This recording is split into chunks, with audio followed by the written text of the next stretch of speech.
Vamos orar e louvar o Senhor nessa manhã, essa manhã fresquinha, chuvosa. Aleluia. Glória a Deus. Deus é bom, né? O Senhor é bom, o Senhor é maravilhoso o tempo todo. Pai, nós te louvamos nessa manhã, bendizemos o teu nome, oh, invocamos o teu nome sobre nós nessa manhã.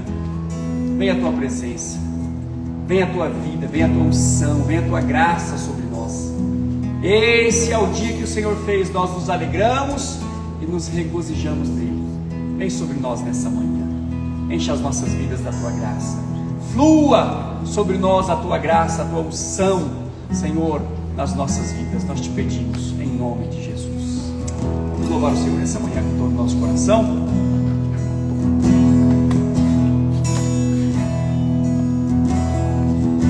Vamos cantar aquela música que é o nosso tema. O inimigo tenta laços e embaraços pra me envergonhar, mas não vai,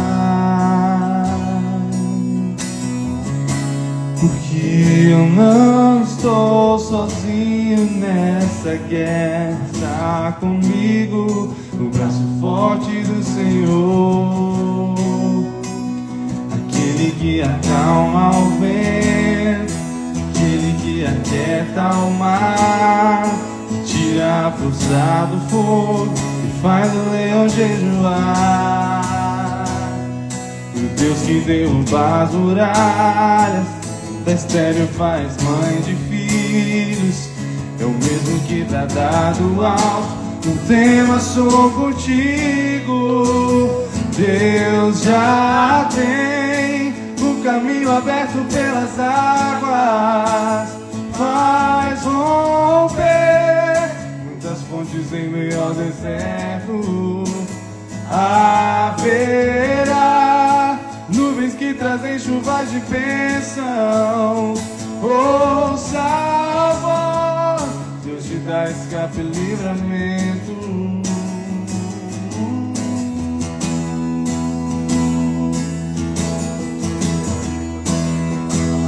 O inimigo tenta laços e embaraços pra me envergonhar, mas não vai,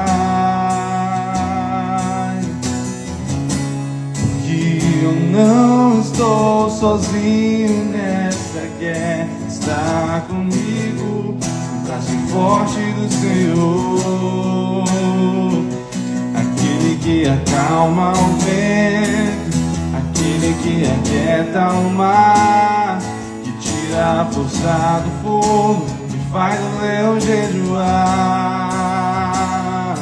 Deus que derruba as muralhas, da estéreo faz mãe de filhos, é o mesmo que brada do alto, não temas, sou contigo. Deus já tem o caminho aberto pelas águas, faz romper muitas fontes em meio ao deserto. Haverá nuvens que trazem chuvas de bênçãos. Ouça a voz, Deus te dá escape e livramento. Deus já tem o caminho aberto pelas águas, faz romper muitas fontes em meio ao deserto.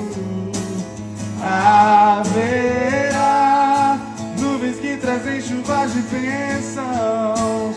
Ouça a voz, Deus te dá escape e livramento. Aquele que acalma o vento, aquele que aquieta o mar, tira a força do fogo e faz o leão jejuar. O Deus que derruba as muralhas, estéreo faz mãe de filhos, é o mesmo que dá dado alto, não temas, sou contigo. Aquele que acalma o vento, aquele que aquieta o mar, que tira a força do fogo e faz o leão jejuar. O Deus que derruba as muralhas, da estéreo faz mãe de filhos. É o mesmo que tá dado alto, no tema sou contigo. Deus já tem o caminho aberto pelas águas, faz romper muitas fontes em meio ao deserto. Haverá nuvens que trazem chuvas de bênçãos. Ouça a voz, Deus te dá escape e livramento. Leão da tribo de Judá, Rei dos reis, reina para sempre. Leão da tribo de Judá, Rei dos reis, reina para sempre. Leão da tribo de Judá, Rei dos reis, reina para sempre. Leão da tribo de Judá, Rei dos reis, reina para sempre.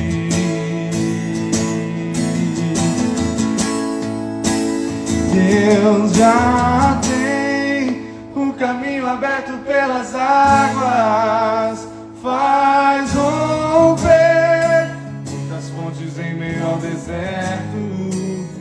Haverá nuvens que trazem chuvas de bênçãos. Ouça a voz, Deus te dá escape e livramento. Deus já tem o caminho aberto pelas águas, faz romper muitas fontes em meio ao deserto. Haverá nuvens que trazem chuvas de bênçãos. Ouça a voz, Deus te dá escape e livramento.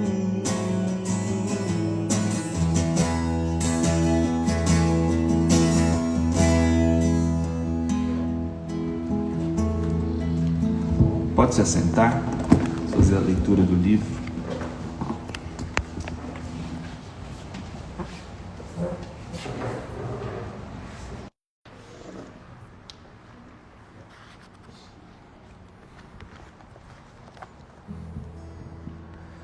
Paz do Senhor a todos. Hoje é o nosso 10º dia e o título do nosso tema hoje é A Graça Flui para Suas Fraquezas. Toda vez que Paulo pregava sobre a graça, levantava-se alguém para acusá-lo de incentivar um estilo de vida pecaminoso. É muito interessante notar que essa acusação não é feita contra todos os pregadores, mas apenas contra aqueles que pregam o Evangelho da Paz. Martin Lloyd-Jones, conhecido ministro inglês, era um teólogo, um homem muito respeitado. Ele disse: se as pessoas não nos acusam como acusaram Paulo, provavelmente é porque não estamos pregando o mesmo evangelho que Paulo pregava. O fato é que, se você pregar o evangelho que Paulo pregou, você também será mal compreendido. Paulo tinha mais fé na graça de Deus do que no pecado. Muitas pessoas têm mais fé no pecado do que na graça de Deus, mas a graça é maior do que todos os nossos pecados. Há pelo menos 2 acusações contra Paulo que ele mesmo menciona no livro de Romanos. Primeira acusação contra Paulo. Uma acusação que levantaram contra Paulo está em Romanos 3,8. E por que não dizemos, como alguns caluniosamente afirmam que o fazemos, pratiquemos males para que venham bens? A condenação destes é justa. Paulo nunca ensinou que é preciso fazer o mal para que o bem resulte disso, mas ensinou que, onde há o mal, Deus pode tirar dele um bem maravilhoso. Paulo ensinou que todas as coisas podem não ser todas boas, mas todas vão cooperar para o bem. Romanos 8:28. Até mesmo uma porta fechada vai cooperar para o seu bem. Talvez você esperava que algo acontecesse e, em vez disso, aconteceu exatamente o oposto, e você tem uma decepção. Mas a verdade é que todas essas coisas em sua vida, se você pertence a Deus, contribuem para o seu bem. Entretanto, isso só é verdade para os filhos de Deus, não é verdade para as pessoas do mundo. todas as coisas podem não ser boas, mas contribuem juntas para o seu bem. Por exemplo, José foi vítima de um ciúme e da inveja dos seus irmãos. Se não fosse pela inveja e ciúme deles, não teriam vendido José. Se não tivessem vendido José, ele não teria ido para o Egito. Se ele não tivesse ido para o Egito, não teria sido comprado por Potifar.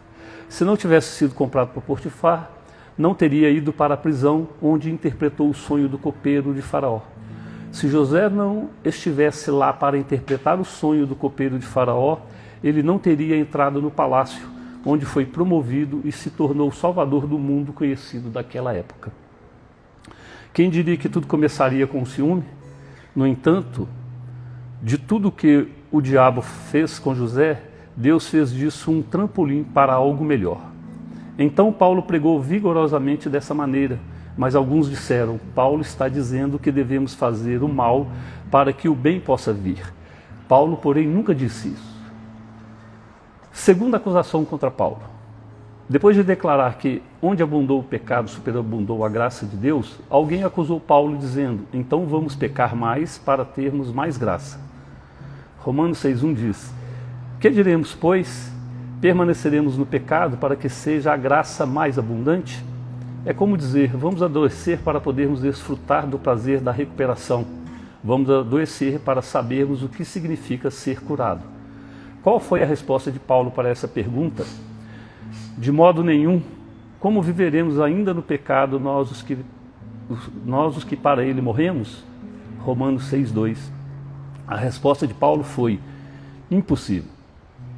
Ele não disse que não deveríamos viver. Em vez disso, ele disse: como viveríamos? Ou seja, como poderíamos viver? Como ainda viveríamos em pecado se estamos mortos para o pecado? Isto é realmente impossível. Às vezes você pode cair no pecado, pode sofrer alguma tentação, mas a verdade sobre você é que você está morto para o pecado. Você não pode viver no pecado se realmente nasceu de novo. Então, nascer de novo é o mais importante. Toda essa verdade começa no capítulo anterior, onde lemos lá em Romanos 5,19. Porque como pela desobediência de um só homem, muitos se tornaram pecadores, assim também por meio da obediência de um só, muitos se tornarão justos. Por que os pecadores são pecadores? Por causa dos seus pecados? Não. Biblicamente falando, os pecadores são pecadores por causa do pecado de Adão. Eles pecam porque são pecadores. Eles não são pecadores porque pecam, mas pecam porque são pecadores. E eles são pecadores por causa do pecado de Adão. Da mesma forma, como nós somos justos diante de Deus hoje, pela obediência de um só homem. Quem é esse homem? Jesus Cristo. Pela sua obediência fomos feitos justos. Não fomos justificados pela nossa própria obediência. Somos justos por causa da obediência de Cristo. Agora que somos justos, praticamos atos justos, fazemos coisas justas, mas não é o fato de fazermos as coisas certas que nos torna justos. Você faz as coisas certas porque é justo. Você é justo porque a obediência de Cristo o tornou justo. Romanos 5,20 diz: sobreveio a lei para que avultasse a ofensa, mas onde abundou o pecado, superabundou a graça. A obra da queda de Adão é muito forte. Um ímpio não pode mudar a sua condição comportando-se bem. Mesmo que faça coisas justas, continua sendo pecador. Mas a obra de Cristo é muito mais poderosa e mesmo quando pecamos, continuamos sendo justos. Isto é muita graça. Essa verdade deixava os detratores enlouquecidos. Eles simplesmente não podiam entender a graça superabundante. Fomos trazidos para este reino de graça, onde tudo funciona com base em nossos deméritos. A graça é atraída pelos deméritos, pelos defeitos do homem. Por essa razão, quando Jesus veio cheio de graça e verdade, quem estava ao seu redor? Gente rica? Gente nobre? Gente cheia de qualidades e méritos? Não. Ele andou entre pessoas cheias de deméritos, defeitos, e a sua graça se tornou efetiva entre elas. A graça é atraída pelos nossos defeitos. Não deixe que as pessoas redefinam a graça para você. Deixe a Bíblia definir a graça para você. E se pela graça, já não é pelas obras. E se é pela graça, já não é pelas obras. Do contrário, a graça já não é graça. Romanos 11,6. A definição aqui é muito clara. Graça é um favor imerecido.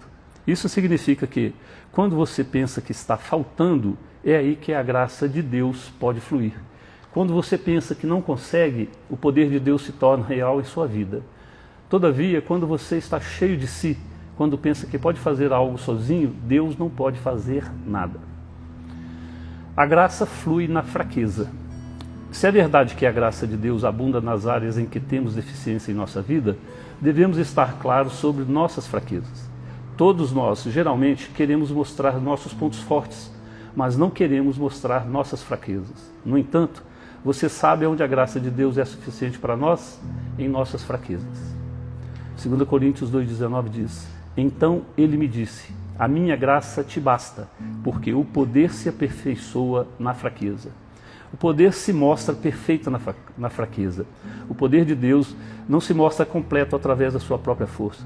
Se você está tentando ser forte e Deus quer lhe dar a sua força, então a força dele não pode se manifestar, pois ela se manifesta através da sua fraqueza. Deus é o primeiro a agir. Suponha que você pudesse voltar numa máquina do tempo e estar entre os filhos de Israel em Belém. Suponha que você esteja lá durante o primeiro Natal. Cristo nasceu, mas o mundo não sabe. Ele não nasceu num palácio real, mas numa manjedoura. Com o nascimento de Jesus, Deus fez algo grandioso.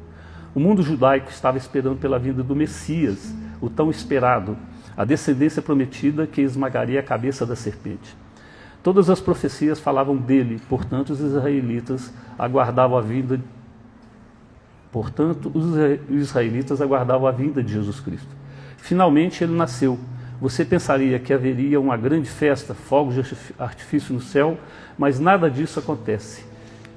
Jesus nasceu numa manjedoura fedorenta, provavelmente numa caverna. O mundo não sabia disso, mas Deus acabara de fazer algo poderoso. Então você está ali e olha para as pessoas que viviam em Israel naquela época em Belém. Elas não tinham conhecimento de tudo o que estava acontecendo. Apenas alguns pastores sabiam disso. Quando os magos chegaram, Cristo já havia nascido e provavelmente nem estava mais na caverna. Se você ler com atenção, notará que a Bíblia diz que os magos entraram na casa e ali viram um menino com Maria, Mateus 2,11. Jesus provavelmente tinha cerca de 1 ano quando os magos chegaram. Os magos perguntaram ao rei Herodes: onde está o recém-nascido rei dos judeus? Mateus 2,2. No momento em que Herodes ouviu a palavra rei, sentiu-se ameaçado.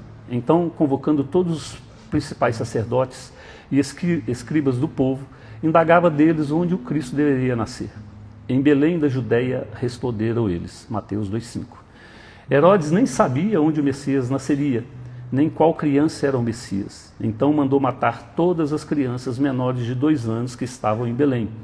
Isso nos faz entender que a idade de Jesus naquela época era de cerca de 1 ano ou mais. Assim, todas as crianças de 2 anos ou menos foram mortas. Suponhamos que você vivesse entre o povo de Israel em Belém naquela época.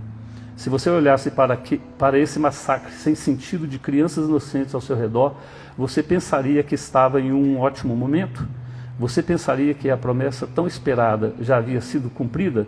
Você pensaria que o Messias havia chegado? Certamente não. Mas por que essa carnificina aconteceu? Porque o diabo estava com muito medo. Por quê? Porque Jesus Cristo havia nascido, o Messias havia chegado. O que estou tentando lhe dizer é que todos nós podemos ver o que o diabo está fazendo, mas não podemos ver o que Deus está fazendo. E muitas vezes Deus já fez algo nesta área que está sob ataque em sua vida agora. Em que área você é atacado? No relacionamento com seu filho adolescente? No seu casamento? No seu corpo? Em suas finanças? Que área da sua vida está sob ataque? Essa é uma boa indicação de que esta é a área em que Deus está liberando graça. Muitas pessoas têm a ideia de que Deus está brincando de pega-pega com o diabo, ou seja, o diabo vem, acende o fogo em algum lugar, depois vem Deus e apaga. Ou o diabo dá uma doença, aí vem Deus e traz a cura. O diabo vem com a intenção de destruir uma família com a pobreza, mas Deus vem quando a família ora e traz a providência. Sempre pensamos que Deus está brincando de pega-pega com o diabo. E sempre pensamos que o diabo começa. Mas Deus é quem começa. Depois o diabo é quem brinca de pega-pega. Porque Deus está liberando saúde em sua vida, uma nova infusão de saúde, o diabo está atacando o seu corpo para que você pare de acreditar nesta cura. Se você não tem olhos espirituais para ver o que Deus está fazendo em sua vida, olhe o que o diabo está fazendo e depois inverta. Deus já havia feito algo em Belém. Deus havia começado algo maravilhoso, algo glorioso. Foi o diabo que começou a brincar de pega-pega, tentando impedir o cumprimento da promessa. A matança de crianças veio de Deus? Não, foi do diabo. As coisas ruins que acontecem em sua vida vêm de Deus? Não, é o diabo. Mas se você observar que o diabo está fazendo e inverter a situação, você perceberá o que Deus está fazendo. Deus está abençoando o seu casamento. É por isso que o diabo está atacando o seu relacionamento. Aquele filho adolescente que causa tantos problemas, provavelmente será um futuro pregador ardente do Evangelho da Graça. Você ainda não viu o capítulo final. O que nós vemos é eterno. Estamos muito conscientes do que podemos ver, tocar, ouvir e pensamos que essas coisas constituem o mundo real. O conceito do homem é que se algo pode ser visto, então é real. Se não pode ser visto, então não é real. Entretanto, mesmo na natureza, as ondas de rádio estão ao nosso redor e não pode dizer que não existam. Traga-me um rádio e eu ligo e lhe mostro fazendo você ouvir rádio. Existem ondas de rádio ao nosso redor. Da mesma forma, Jesus diz que ninguém pode ver o vento, assim como todos os que nascem do Espírito, João 3,8. Contudo, se você não pode andar pela fé no reino invisível, na dimensão do reino de Deus, no reino do Espírito, se você não pode andar pela fé e, portanto, anda por vista, pelo menos veja o que o diabo está fazendo e depois reverta. Vire-o e você saberá o que Deus está fazendo em sua vida. O poder se torna eficaz na fraqueza. Paulo disse que ele tinha um problema, e algumas pessoas dizem que era uma doença física, mas não é o caso. Não era uma doença física. A Bíblia deve interpretar a Bíblia. Em outra parte da Bíblia está escrito que Deus disse: os moradores da terra, então, os que deixardes ficar, ser-vos-ão como espinhos nos vossos olhos e como aguilhões nas vossas ilhargas, e vos perturbarão na terra em que habitardes. Número 33, 55. A Bíblia deve interpretar a Bíblia. Quando Deus fala de espinhos nos olhos, Ele está se referindo às pessoas. Até mesmo o espinho na carne de Paulo era uma pessoa, um mensageiro de Satanás. 2 Coríntios 12, 7. Paulo disse: foi-me posto um espinho na carne, mensageiro de Satanás. O que esse mensageiro de Satanás está fazendo? Onde quer que Paulo fosse, em qualquer cidade que ele entrasse para pregar o Evangelho, esse mensageiro de Satanás o perseguia e tentava arruinar a eficácia do Evangelho. Tentava bloquear as pessoas, tentava criar distúrbios ao redor de Paulo. O apóstolo foi perseguido e até apedrejado.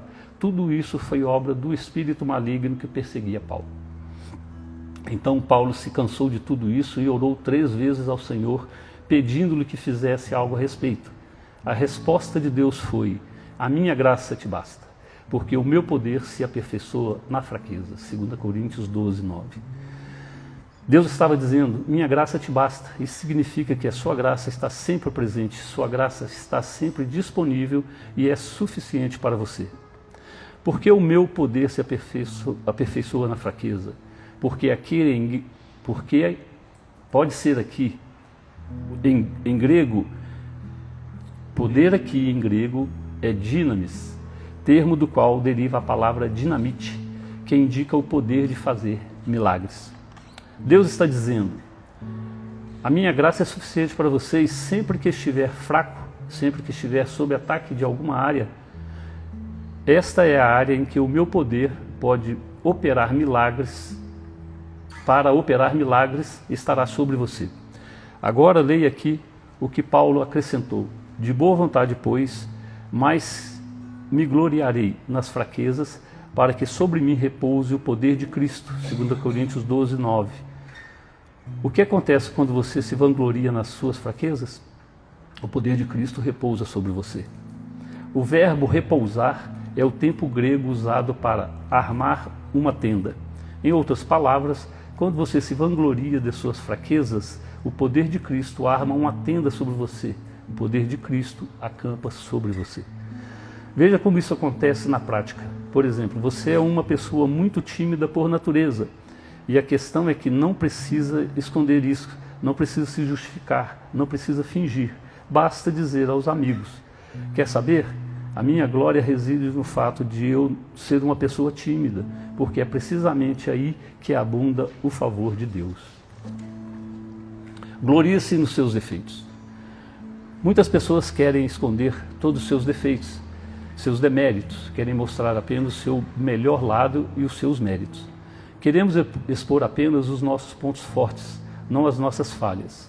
Mas Deus está dizendo: não posso fluir através dos seus méritos, só posso fluir através das suas falhas. Portanto, glorie-se nos seus defeitos. Não tenha medo de falar sobre eles.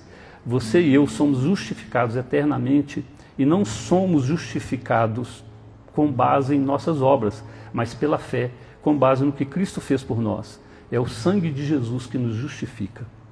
Mas o nosso comportamento e ações ainda não são perfeitos. Então, quanto às áreas que não são perfeitas, quanto às áreas que não são perfeitas, aprenda a falar sobre elas. Seja verdadeiro, seja autêntico. Isso não muda o fato que você é justificado.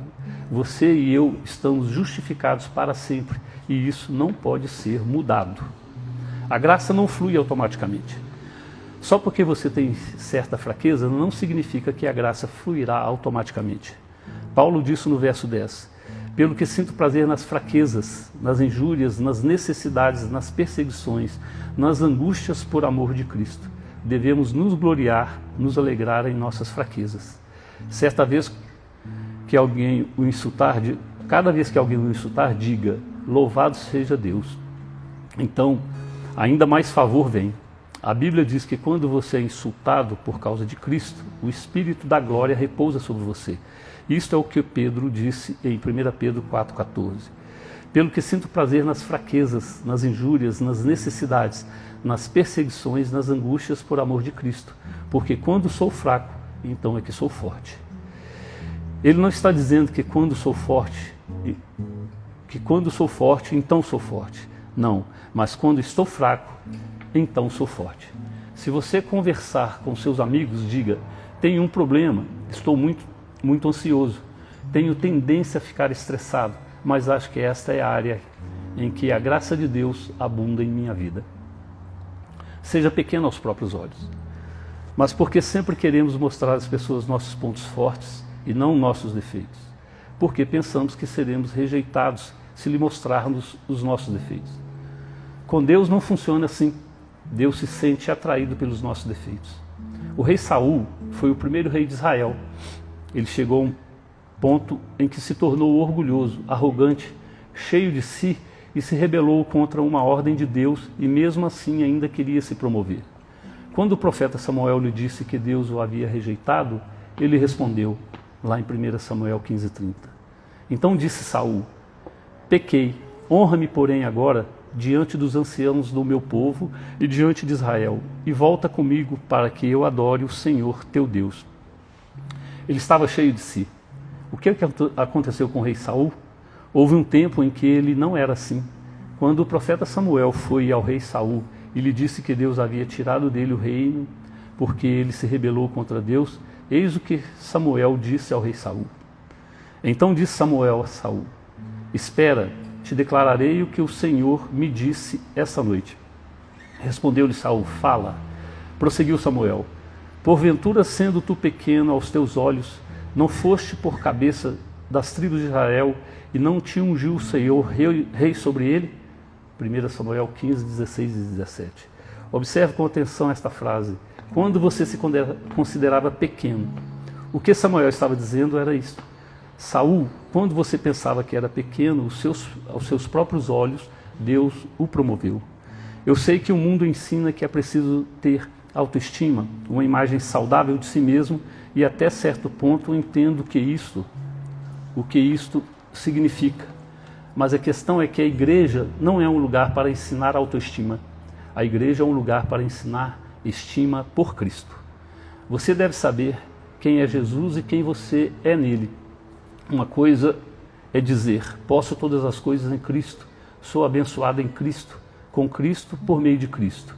Isto é vangloriar-se nele e está tudo bem. Outra coisa é dizer, sou bom, sou bonito, cheio de talento, sou isso e sou aquilo. Sem Cristo, isso é orgulho. Tiago 4,6 diz, Deus resiste aos soberbos, mas dá graça aos humildes. A graça é um favor imerecido. Só quando você percebe suas incapacidades é que você é humilde. Quando você chega ao ponto de dizer, não posso, é aí que o poder de Deus flui. No entanto, se você estiver orgulhoso e disser, eu posso, Deus diz, você consegue fazer isso sozinho? Então vá em frente. Se você diz que pode fazer isso sozinho, Deus permite que você faça. Se você diz que não consegue fazer isso sozinho, Deus cuidará do assunto para você. Você entende como a graça funciona? Houve um tempo em que Saul era um jovem humilde. Quando Samuel foi ungí-lo rei, Saul era adolescente e não conseguiram encontrá-lo. Lá em 1 Samuel 10, 21 e 22, diz, tendo feito chegar a tribo de Benjamim pelas suas famílias, foi indicada a família de Matre, e dela foi indicado Saul, filho de Quis. Mas quando o procuraram, não podia ser encontrado. Então tornaram a perguntar ao Senhor, se aquele homem viera ali. Respondeu o Senhor, está escondido entre a bagagem. Houve um tempo em que Saul nem queria ser rei. No dia em que foram coroá-lo, o que ele fez? Escondeu-se entre a bagagem. Ele não queria que eles o encontrassem. Houve um tempo em que ele não era arrogante. Tinha ele um filho cujo nome era Saul, moço e tão belo que entre os filhos de Israel não havia outro mais belo do que ele. Desde os ombros para cima sobressaía a todo o povo. 1 Samuel 9:12. No princípio da história, lemos que Samuel era humilde e também bonito, mas era pequeno aos seus próprios olhos, considerava-se pequeno. Saul não era orgulhoso e Deus o promoveu. Permaneça pequeno aos seus próprios olhos. Considere-se pequeno. Mesmo quando você alcançar uma grande meta, um sucesso extraordinário, lembre-se sempre de que é a graça a Jesus. Lembre-se de que é graças a Jesus. Quando as pessoas o aplaudirem, lembre-se de que você é como o jumentinho que carregava Jesus. O jumentinho sabia muito bem que os aplausos não eram para ele. Amém? Aleluia. Glória a Deus. Vamos ficar de pé? Aleluia. A palavra de Deus é maravilhosa, né? A graça de Deus, ela flui para as nossas fraquezas. Opa. A graça de Deus, ela vai sempre... A graça de Deus é como um rio, né? Que flui de cima para baixo. Se você se coloca embaixo, você vai receber da graça de Deus. Mas se você se coloca em cima, você não vai receber da graça de Deus. Nós não gostamos de mostrar as nossas fraquezas. Nós gostamos de mostrar o quanto nós somos bons, né? O quanto nós somos fortes. O quanto nós somos, né, capazes. O quanto nós somos talentosos. Nós gostamos de que as pessoas vejam o quanto nós somos bons naquilo que nós fazemos. Mas sabe, quando você se acha bom naquilo que você faz, você não recebe graça. Você só pode receber graça quando você chega e fala, eu não posso, eu não dou conta. Sabe por que o povo não entrou na terra prometida? Quando eles entraram no deserto, né, que o Senhor estava presente ali com eles na nuvem durante o dia e na coluna de fogo durante a noite, né, e havia sinais da presença de Deus. Em determinado momento o povo chega para Moisés e fala, Moisés, nós não queremos falar com Deus, vai você, fala com Deus, depois você vem, transmite o que Deus falou e tudo que Deus falar nós vamos fazer. Tudo que Deus falar nós vamos obedecer. Aí Moisés sobe no Monte Sinai e volta com o quê? Com o que Moisés voltou? Com as tábuas do dos 10 mandamentos. O que o povo disse? Tá bom, nós vamos cumprir esses mandamentos. Algum homem cumpriu algum mandamento? Algum homem foi capaz de cumprir os 10 mandamentos? Se naquele momento que Moisés chegou com as tábuas da lei, né, com os mandamentos, ó, vocês vão fazer isso, você não pode matar, não pode cobiçar, não pode ter outros deuses, sabe, vocês não podem, né, toda aquela liturgia dos mandamentos. Se o povo naquele momento dissesse, nós não podemos, o que haveria? Graça ia fluir sobre eles. Mas quando eles falaram, nós podemos, nós vamos cumprir, Deus falou, tá bom, então vocês podem? Então vai, cumpre. A Bíblia diz que nenhum homem até hoje foi capaz de cumprir os 10 mandamentos. Sabe, quando vem para você alguma coisa, quando vem para você alguma dificuldade e você se coloca na posição, eu dou conta, deixa comigo, bate no peito, né? Deixa comigo, isso aí é fichinha pequena. Não flui a graça de Deus para a sua vida. A graça de Deus flui quando chega alguma coisa e você fala, eu não dou conta. Meu Deus, se Deus não agir por mim, eu estou ferrado. Se Deus não fizer, eu estou perdido. Sabe uma coisa que eu tenho aprendido em Deus? Quando você faz algum alvo de oração, e esse alvo é capaz de se realizar por meios naturais, não é de Deus. Só é de Deus quando você precisa de um milagre. Quando você coloca alguma coisa e fala, Deus, eu preciso de um milagre. O negócio aqui tá azedo, tá difícil. Isso aqui não é coisa de homem. Não é coisa de homem. Isso aqui o homem não resolve, mas o Senhor resolve. Quando você coloca diante de Deus e acredita no milagre, a graça de Deus pode fluir. Sabe, eles acusavam Paulo, né? E falavam para Paulo, não, vamos fazer o mal. Então você está falando que o mal, né? O mal aqui é transformado em bem, então vamos fazer muito mal, porque vai vir muito bem. A outra acusação é o seguinte, olha, você está dizendo que onde abundou o pecado, superabundou a graça, então nós vamos pecar mais, para que sobre nós venha mais graça. Mas não era isso que Paulo estava dizendo. Paulo estava dizendo que, sabe, males vêm, os males vêm, mas Deus é poderoso para transformar o mal em bênção. Deus é poderoso para transformar o mal em bênção. Sabe, ninguém quer coisa mal. Todo mundo corre de coisa má, né? De alguma coisa ruim que acontece. Mas quando você se coloca diante de Deus, na consciência de que aquilo que está acontecendo, sabe, de certa forma é para o seu bem, e que Deus é poderoso para transformar tudo de mal em bênção na sua vida, a graça flui, o milagre acontece. Amém? Entenda isso. Deus está agindo. O Senhor está agindo. Nesses dias de jejum, enquanto você ora, o Senhor está agindo. Deus está trabalhando. Deus está trabalhando. Acontece que a gente não vê o agir de Deus. Muitas vezes a gente não vê o agir de Deus. Mas vê o agir de quem? O agir do diabo é fácil de ver. Quando você é acometido de uma doença, é seta do diabo, né? É o diabo que está colocando aquela doença. Mas quando você tem uma mente espiritual e você fala, essa doença veio porque o Senhor já está curando a minha vida. Não sei quanto a vocês, mas algumas vezes já me ocorreu isso. Eu já vi outras pessoas dizerem isso também. Foi só eu começar a orar que a coisa piorou. Eu vou parar de orar. Olha, comecei a orar pela salvação daquela pessoa, ele estava ruim, mas depois que eu comecei a orar, ele ficou pior. Aí que ele entrou nas drogas, aí que ele foi para bebida, aí que ele separou da mulher, saiu de casa, entendeu? Você sabe por quê? Porque nós não vemos o agir de Deus, nós vemos o agir do diabo. Quando Jesus nasceu, quem estava agindo quando Jesus nasceu? Quem estava agindo? Deus. Quando Jesus nasceu, foi um agir de Deus, um cumprimento de uma promessa. Mas o povo só conseguiu ver o agir do diabo quando mandou matar as crianças. Quando Herodes mandou matar as crianças, aí todo mundo viu. Veja o agir de Deus. Esqueça o agir do diabo.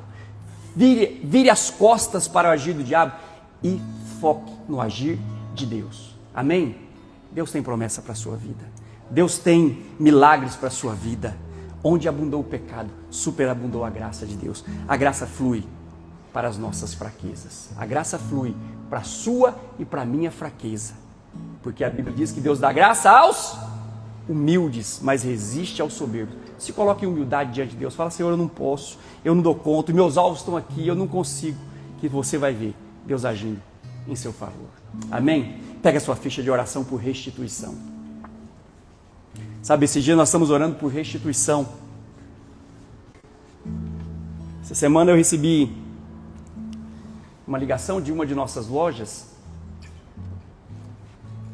e a pessoa estava me contando, né, que tinha uma funcionária que ela deu emprego, trabalhou um tempo na loja, depois saiu, tentou montar um negócio próprio, não deu certo, pediu emprego de volta, deu emprego novamente para essa pessoa, né, e essa pessoa está trabalhando na loja já há quase um ano. De repente ela descobriu a senha da gerente, senha de cancelamento de cupom, de cancelamento de item, né, e começou a cancelar cupons, cancelar itens, começou a roubar o dinheiro da loja. E essa pessoa me ligou desesperado, porque, sabe, você confiar em alguém, você coloca alguém numa posição de confiança e essa pessoa te rouba. Isso é muito ruim, né? Isso é muito ruim. E aí ontem eu falei para ela, falei, você está ouvindo as nossas lives? Você está assistindo? Você está participando do jejum? Porque essa pessoa te roubou, mas quem vai te restituir é o Senhor. O Senhor vai te restituir 120% do que essa pessoa roubou. E ela não deve ter roubado pouco, não. Mas o Senhor é o restituidor. O que te roubaram? Relacionamento, paz, alegria, felicidade. O que te roubaram? Te roubaram o quê? Dinheiro? Te roubaram o quê? Né? O que te roubaram? Coloca diante do Senhor, peça para o Senhor. Não é para o diabo. Muitas vezes eu pensei que a gente orava por restituição comandando contra o diabo. Não é. Você pede para o Senhor. O Senhor é que restitui. Ele é o restituidor. Jesus é o restituidor. Amém? Então eu falei para ela, ora que o Senhor vai te restituir. E eu creio de fato nisso. Eu falei para vocês, eu estou orando por restituição de sono. Eu quero deitar e dormir de um lado só. Já viu esse ditado? Quando eu acordar. E sabe, eu já tenho experimentado. Tenho experimentado aos poucos o milagre. Eu tenho dormido noite de sono melhor. Ontem eu acordei, acho que foi ontem que eu acordei e falei para a Cláudia, não vi a noite passar, parece que passou rapidinho. Parece que, já acordei, já passou. Muito tempo que eu não vi uma noite assim, sabe? Porque as minhas noites de sono às vezes era rolando para lá, rolando para cá, com dor na coluna, com dor nas costas, sabe? Mas o Senhor tem me restituído. E eu creio, eu oro por isso. Eu vou deitar e vou dormir. Quando eu acordar no outro dia vai estar dormente de um lado, porque a noite inteira desse lado. Vai ser assim, em nome de Jesus. O Senhor vai me restituir. O Senhor vai restituir para você aquilo que você perdeu, aquilo que foi roubado, a alegria que te tiraram, o que defraudaram de você, o que levaram, o que fizeram mal para você. O Senhor é o restituidor. Erga a sua ficha. Fala com Ele, Pai, restitui. Em nome de Jesus eu oro. Tudo aquilo que nós perdemos, tudo aquilo que o diabo nos roubou, tudo aquilo que o diabo nos tirou, eu declaro nessa manhã que é restituído. Porque o Senhor Jesus, Ele é o nosso restituidor. Eu profetizo nessa manhã restituição de sono, restituição de saúde, restituição financeira, restituição de alegria, de paz, de relacionamentos, restituição de casamentos, restituição, Senhor, de amizades, restituição de pessoas que foram tiradas, Senhor, da vida. Em nome de Jesus eu declaro, eu abençoo, em nome de Jesus, e declaramos nessa manhã que o Senhor Jesus, Ele é o nosso restituidor. Nós vamos receber dele a restituição de tudo aquilo que nós perdemos. Fala comigo nessa manhã.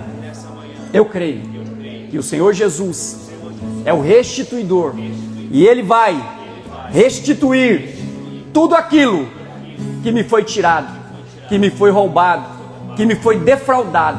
Eu profetizo 120% de restituição na minha vida. É meu. Me aproprio da restituição do Senhor na minha vida, em nome de Jesus. Pega a sua ficha de alvos pessoais.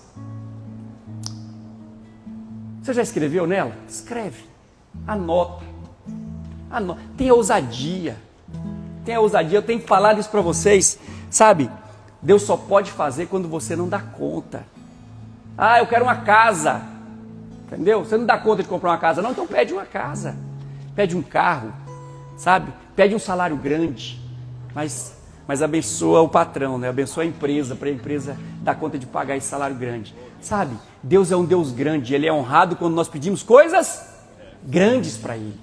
Deus é honrado quando nós pedimos coisas grandes para Ele. Amém? Você já ouviu aquela história do Alexandre o Grande? Ele conquistou uma cidade, ele estava entrando na cidade com o seu exército, né, montado a cavalo, e à beira do caminho tinha um mendigo, né, pedindo uma esmola, e clamou para ele: Alexandre, me dá uma esmola. E ele saca do bolso uma moeda de ouro e joga para aquele mendigo uma moeda de ouro. E aí o oficial dele, né, o comandante do seu exército, fala para ele: para quê? Moço, esse mendigo bastava um denário, você não precisava ter dado uma moeda de ouro para ele, bastava um denário. Aí ele vira para o comandante e fala: um denário fala do mendigo, uma moeda de ouro fala de Alexandre o Grande. Eu vou dar para ele, não de acordo com ele, mas vou dar para ele de acordo com a minha riqueza. Deus é assim. Deus, ele te dá, não é baseado na sua necessidade, Deus, ele te dá baseado na riqueza dele, na graça dele, na bondade dele. Então pede. Se você não pedir, ele não te dá. Deus só te dá aquilo que você pede. Então pede. Pai, nessa manhã nós pedimos, porque a tua palavra diz que aquele que pede recebe, o que busca encontra, é o que bate se abre. E nós declaramos nessa manhã que todos os nossos alvos já são nossos. Senhor, temos anotado ele nessa ficha. Temos anotado os nossos alvos, os nossos pedidos, o desejo do nosso coração, o nosso anseio. Sabemos que o Senhor é poderoso para fazer infinitamente mais do que tudo quanto pedimos, pensamos ou imaginamos, segundo o seu poder que em nós opera. Há coisas aqui, Senhor, que nós estamos pedindo, que para nós é tão distante, é tão grande, Senhor, que para nós parece impossível, mas aquilo que é impossível para nós é possível para o Senhor, porque o Senhor é um Deus grande, é um Deus poderoso, é um Deus que pode todas as coisas. Tua palavra diz que o Senhor é o dono do ouro e dono da prata. Tua palavra diz que o seu prazer é nos abençoar. O Senhor tem alegria em nos ver prosperar. Por isso, nessa manhã, nós declaramos, Pai, que estamos pedindo e cremos que já recebemos das tuas mãos, em nome de Jesus. Ergue para o alto a sua ficha. Fala comigo nessa manhã. Eu creio que o meu Deus é grande, é poderoso, mas é bom, é gracioso, e Ele quer, é a vontade dEle, me abençoar, me tornar próspero, vitorioso em todas as áreas. Por isso, em ousadia, na ousadia do Espírito Santo, eu declaro que todos esses alvos já são atingidos, já são alcançados. Eu me aproprio pelo braço da fé, eu toco, eu pego e eu me aproprio de cada um deles. São meus, em nome de Jesus. Amém? Em nome de Jesus. Vamos orar pelas pessoas que nós estamos querendo levar no encontro, né, e batizar nesses dias. Fiquei tão feliz. Esse dia o Murilo me deu a notícia que temos 2 funcionários aqui que vão batizar, participar do encontro e vão batizar. Aleluia!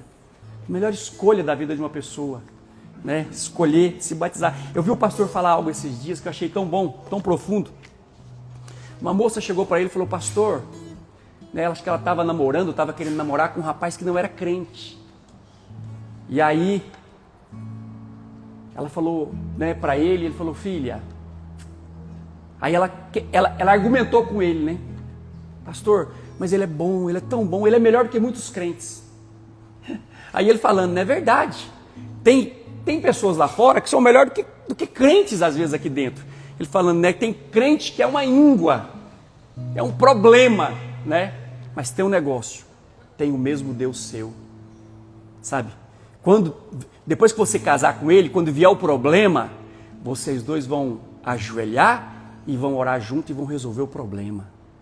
E ele falou algo para a moça, falou assim: olha, se essa pessoa não ama o seu Deus, não ama o seu Senhor, ele não vai amar você. Amém? Então vamos orar, né, para que haja conversão, para que haja novo nascimento, para que haja relacionamentos, né, com pessoas nascidas de novo. Amém? Pai, nós oramos nessa manhã. Queremos que é a vontade do Senhor salvar todos os homens. Queremos que o Senhor quer que todos os homens sejam salvos e cheguem ao pleno conhecimento da verdade. É a vontade do Senhor. Por isso nós oramos e declaramos salvação, transformação, libertação, novo nascimento. Quebramos toda armadilha, toda prisão, toda algema, todo engano do diabo, todo espírito de religiosidade que prende essas pessoas. Solta agora em nome de Jesus. Nós profetizamos que elas estão livres para participar do encontro, livres para participar da vida da igreja. E nós declaramos que ao participar desse encontro, elas terão a experiência do novo nascimento. Serão mudados e transformados pelo poder de Deus. Espírito Santo, a tua palavra diz que é o Senhor que convence o homem do pecado, da justiça e do juízo. Convence essas pessoas pelas quais nós estamos orando nesses dias. Gera circunstâncias, gera necessidade no coração delas, para elas precisarem do Senhor e recorrerem a Ti e buscarem o Senhor nesses dias, em nome de Jesus. Fala comigo, nessa manhã eu declaro salvação, transformação, libertação, novo nascimento na vida dessas pessoas, e eu profetizo que toda obra do diabo é quebrada, é cancelada, é desfeita, em nome de Jesus. Essas pessoas já são salvas, transformadas e libertas pelo poder de Deus, em nome de Jesus. Amém? Glória a Deus. Nós vamos encerrar a live, mas eu queria orar por aqueles que vão viajar hoje, aqueles que vão para Fortaleza. Amém? Tem a confissão, né? Eu vou fazer a confissão e vamos encerrar a live. E aí você que vai para Fortaleza vai vir aqui para frente, nós vamos orar por você, abençoando a sua viagem. Amém? 10º dia, a confissão, Lucas capítulo 19, versículo 8 e 9. Entre mentes, Zaqueu se levantou e disse ao Senhor: Senhor, resolvo dar aos pobres metade dos meus bens. E se em alguma coisa tenho defraudado alguém, restituo 4 vezes mais. Então Jesus lhe disse: hoje houve salvação nessa casa, pois que também este é filho de Abraão. Vamos lá? Todos juntos na confissão? Eu sou mordomo do Senhor, e tudo que Ele tem me dado é para abençoar a minha família, a minha igreja e meus irmãos. Tenho revelação de que eu já fui restituído e por isso sou usado por Deus também para restituir aqueles que tiveram perdas. Amém? Deus abençoe você. Uma quarta-feira cheia da graça em nome de Jesus. Se o Senhor é por nós, quem será contra nós? Deus abençoe.